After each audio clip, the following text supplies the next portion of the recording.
මේ දිනවල සමාජ මාධ්‍ය ඔස්සේ වඩාත් කතාබහට ලක්වන චරිතයක් වන්නේ හිරිපොද වැස ටෙලිනාට්‍යයේ රංගපෑමින් ඉවත් වූ මියෝනාද සිල්වායි.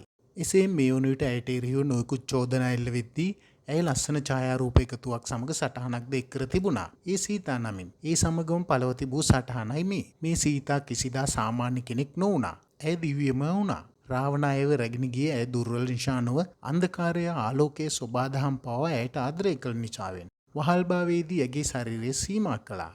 නමුත් ඇගේ දේවත්වයේ ස්පර්ශ නොවී පැවතුණා. රාවණාට ඇය දෙස බැලිය හැකි නමුත් ඔහුට කිසිවිටකත් ඇය වෙත ළඟා වී නොහැකි වුණා. ඇය ආපසු පැමිණි විට ලෝකය ඇයගේ පෙර පැවැත්ම ගැන විමසුවේ නැත. ඇයගේ පාරිශුද්ධභාවය ගැන ප්‍රශ්න කළේය.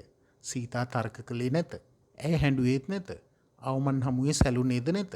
ඇය විශ්වාස කරන ලෙස අයද සිටියේද නැත. එහෙත් සීතාව තමන්ව විශ්වාස කළාය. ඇය ගින්න තෝරාගත්තාය. තමන්ගේ සත්‍යතාවයේ නිවැරදි බව සනාථ කිරීමට දෙවියන් ඉදිරියේ ගින්න සාක්ෂි කොට අග්නිජාලාවට පැන්නාය. ගින්න ඇයට හානි කළේ නැත. කල්ප ගණනක් යනතුරුම ඇයගේ නම නොමැකෙන නාමයක් බවට පත් කළේය. සීතාවක් බඳුය. කාන්තාවන්ට ඒ දේවතාවයගේ නම උපමාවක් කරවීය. අවමන් විද මී යන්නට කාරණා යෙදූ සීතාවන් සටන අත් නොහැරියාය. ඇය තමන්ගේ නිර්දෝෂීභාවය සනාථ කළාය. මෙහෙම තමයි මියෝනා තමන්ගේ මුහුණු පොතට එක් කරලා තිබ්බ සටහන.